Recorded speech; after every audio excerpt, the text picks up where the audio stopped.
problem. Now, Ben, I'm going to look at you and say, so is AI going to solve the problem? No, it's not. It's certainly not going to solve the problem, although they're going to make good use of the chaos in the NHS at Trafalgar Square, as we heard earlier. That was an excellent report, Diane, and also that report by Wilsey was top notch. That was brilliant. And last week we had chaos outside of migrant hotels in Epping and further afield. So there's chaos going on all over the place.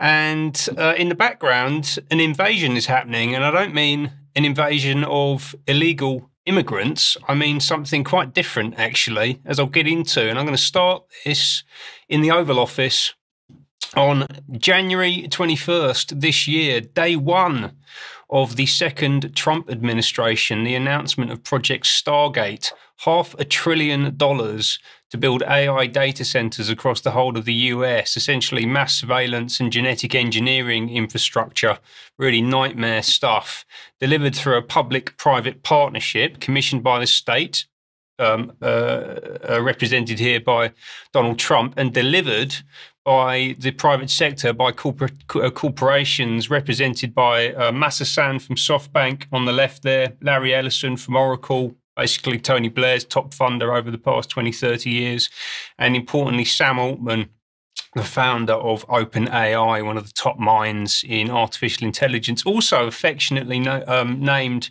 by the Washington Post, King of the Cannibals. That's quite a name, isn't it? Yeah. King of the Cannibals, Sam Altman. Maybe I'll come back to that a little bit later on. So this is rumbling on, as you'd expect. In fact, it's not rumbling. They've gone right out of the gate.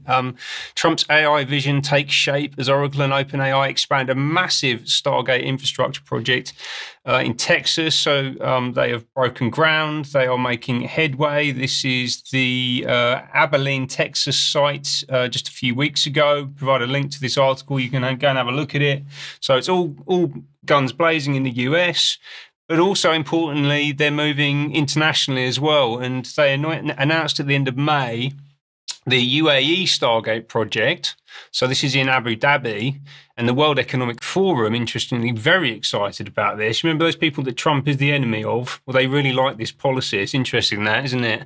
So the UAE Stargate project hints at how AI can be integrated into national infrastructure, crucially. Right, and let's have a little listen to Chris Lahane, Chief Global Affairs Officer from OpenAI, talking about this project to Fox News a few days ago. OpenAI is also launching Stargate UAE. It's the first international deployment of OpenAI's infrastructure platform. Joining me now, Chris Lahane, the Chief Global Affairs Officer at OpenAI. Chris, let me see if I've got this right. OpenAI is working directly with other countries, in this case UAE, to help their AI capacity, working in conjunction with the United States. Have I got that right? You got that right. We think of this as OpenAI for countries, but in this particular case, it really follows on President Trump's visit to the UAE, really the Mideast last week. And I think this partnership really is going to accomplish two really important things. First of all, it's going to help advance making sure that U.S.-led democratic AI is being built around the world, here in the UAE case. And then secondly, this partnership also involves bringing money back into the U.S., investment back into the U.S., into U.S. infrastructure. So really a win-win, a win for making sure we're building the AI system on democratic U.S.-led rails, and a win bringing money back into the U.S. to build infrastructure for AI in the U.S., jobs, economic development that comes with that. Did you make of that, Brian? Well, I was wincing a bit, the idea of democratic AI coming from the US that it can sell in order to bring more money back into the US. Yeah, right. We're looking at global governance here. This is clear that we're now seeing the absolute end of the nation state. But it's sovereign AI, though, importantly. But you have to buy it from OpenAI, right? So it's sovereign because they're going to build these data centers in your country, but you can only buy it from a handful of very carefully selected technology companies, all of them aligned to US imperialism. But it's not just US imperialism. It's something that's got hold of the United States, actually. I think that's probably a bit more like it. But I love that idea you picked up on it. US-led democratic AI.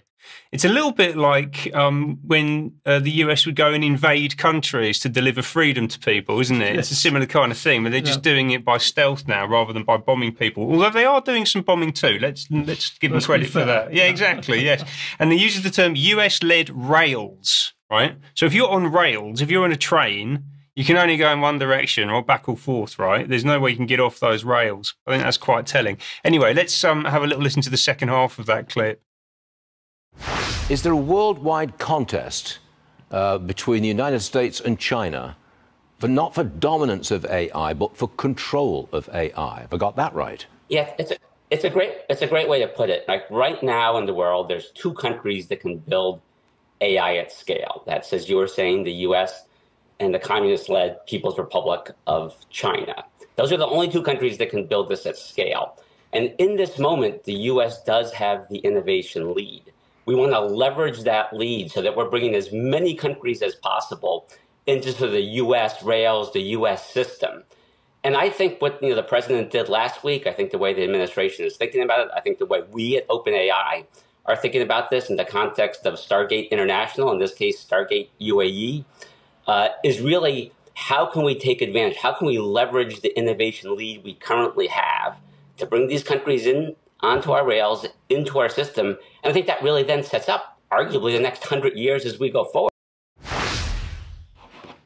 So as a contest, it's a grand battle between capitalist America and communist China. And we've got to compete with each other to get as much of the world as possible onto our platform. Onto US rails. Exactly. So this is the synthesis, isn't it? This is the final synthesis towards one world control, because whoever controls this AI system is ultimately going to control each nation state. Exactly. That's exactly correct. And we've just heard about Abu Dhabi, so this is UAE, Middle East, but it's also, just in the past few days, hit continental Europe. Let's hear from Jensen Huang from NVIDIA.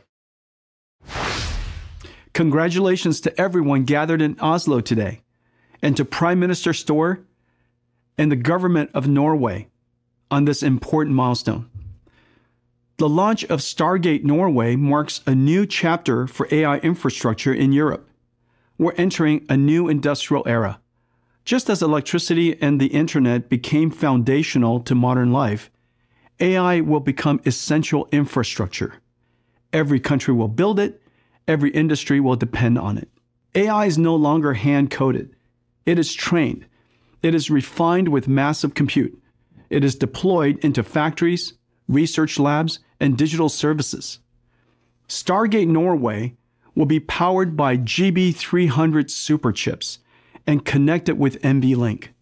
It is designed to scale to hundreds of thousands of GPUs and support the most advanced models in training, reasoning, and real-time inference. Congratulations to Nscale and to Josh Payne and the teams who helped make this possible. And congratulations to Sam and OpenAI on being part of this important first for the region. We're proud to support this effort. Tusen takk. Tusen takk. What came into my mind, Ben, was I think this story, this quote is right, but the man who produced the first Gatling gun, machine gun, said, well, this is going to be the weapon that stops all the war. So there's gushing enthusiasm for what they've created without any concept of what this is actually going to do to humanity and mankind. I don't know. I think he probably has some concept of it. Okay. Yeah. Okay. I think these people at the top know exactly what it's going to do. But essentially, what they're saying is this is going to. First of all, I've got a real that one hits me deep because I'm caught in Norwegian. That's where my mother's mother was from Norway, and he says "tusen takk" at the end there, and that means 1,000 thanks in Norwegian. And I just that really got to me. But he's talking about a total transformation of everything. Right, so AI apparently is going to become foundational infrastructure like electricity, like the internet. Every country will build it, as we talked about, but all industries will depend on it. Yeah, everything is going to run on these platforms built by these companies. And he mentioned We've got a little bit of video here we can see. So this is in the north of Norway, Narvik. This is OpenAI's European Gigafactory, but that was introduced by Jensen Huang from NVIDIA, who makes the microchips. OpenAI makes the software, but they're also working with a bunch of other companies to build the physical infrastructure. Importantly, of course, for the PR perspective, this is all on sustainable energy. It's going to create valuable new jobs. It's going to transform the Norwegian economy, political system, absolutely everything. This touches on every part of society. And it's called Stargate. So again, it's the same name. Yeah. So it's almost like Operation Stargate, right? You think about the way that, Operation Desert Storm, Operation Stargate, it feels like that kind of program to me. And he also mentioned a guy by name, a young man called Josh Payne. And Josh Payne is the founder and chief executive officer of an organization called N-Scale. I got this from his LinkedIn profile. He was also, from 2020 to 24, the founder and executive chairman of something called Archon Energy. And it's a really fascinating name because in the Babylonian mystery religions, archons were the rulers of the world of darkness. But I think that's probably just a coincidence. Absolutely. Yeah. And then the final role that he had was the co-founder and chief operating officer of Battery Future Acquisition Corp in Sydney, which focuses on raw materials for infrastructure. So this guy basically, in the past 4 years, has founded and run the businesses across the entire, what they call the value chain for artificial intelligence, from the raw materials used to build the technology to it being deployed across industries in Northern Europe in this instance. But before this, he's got absolutely no personal history. He's got no track record. Yeah. So if he looks, I don't know, what does he look? Late 30s, early 40s, young guy. If you go on his LinkedIn profile, it stops there at 2021. So we don't know who this guy is. Who is Josh Payne? And this is really crucial, right? Because he's building foundational infrastructure in the north of Europe, but also, from a UK perspective, he's building it in England too. Because back in January, N-Scale announced the investment of $2.5 billion in the UK data center industry over the next 3 years. And they've already broken ground on another one of these data centers in Loughton, in East London, in Epping Forest.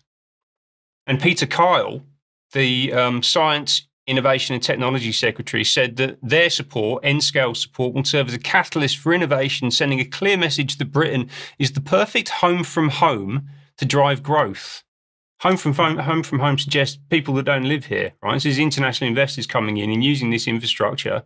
This guy who's only just turned up 4 years ago has been given hundreds of millions, billions of dollars to build this infrastructure. He's doing joint press releases with the Secretary of State. The BBC is running puff pieces saying that this is going to deliver jobs into East London. And we've got absolutely no idea where this has come from. But we do know that there's an organisation called OpenAI at the centre of it all, with a logo that when you flip it around and turn it back on itself, looks a little bit like that. That's a coincidence, I'm sure, Ben. Of course. Thank you very much. Well, this is important stuff, and the mainstream media, at least in UK, is simply not reporting what is happening around us. So it will remain to the UK column to do this. Now, we can only do what we do with your financial support. And so a huge thank you to everybody who is assisting the UK column. And if you are not a member or you're not donating or purchasing from our shop, go onto the website. And if you click the button, you can basically get into the donate page or join up as a member. Now, the other thing is huge amount of information on our website, and many people have not seen it because they don't go and look or they don't do a search. We just like to encourage you to get deep into the website and have a look at the hundreds and hundreds of articles, thousands and thousands of hours of video and reports which are there over nearly 20 years of UK column. Now, Diane, just to bring you in, because I think you've got some comments on a couple of the latest articles to go on the website. Yes, thanks, Brian. We have one that we'll be talking about a little bit later in the program, but just two that were published last week that relate to the serious situation in the Middle East, which is impossible to cover in the time that we have in the news. So there's two articles to take a look at. One is by a journalist in Lebanon working with Vanessa Beeley, called The Last Army Standing, the U.S. Zionist Plan to Disarm the Middle East. And the other one is Vanessa's latest installment in her new blog series on Syria, if we can put that one up as well. This one is about Cyprus in particular, and U.S. and Israel clashing with Turkey over control of the Eastern Mediterranean. And just a bit later, we'll be talking about a new article related to wildfires and sustainable developments, Brian. Okay, thank you very much for that. And just to give people a reminder that Germ will be out tonight in a discussion with the EM Burlingame. And I'm sure that will be fascinating. So please join Germ and his guest tonight at 7. And tomorrow at 1 o'clock, another interview going out with Professor Gloria Moss. Do you want to say a little bit there, Diane? This is an incredibly important interview, Brian. This is part 3 of our 3-part series interview with Gloria. I did part 1 with her on universities and what's happening with them, the sad state of universities in the UK. And Ben did part 2 with her on her research on the differences between men and women in design. This one I titled How to Save Humanity. And this is literally about the transhumanist agenda that has been pervading our world for a very long time and continues to do so. But I want everyone to see this. It's very important to watch this, but we will give you some ideas at the end about what to do to save humanity. Okay, thank you very much for that. And of course, we want to advertise the Freedom Music Festival coming up. Here we are, 22nd to the 25th of August. The UK column team, of course, will be there. It's going to be a great event.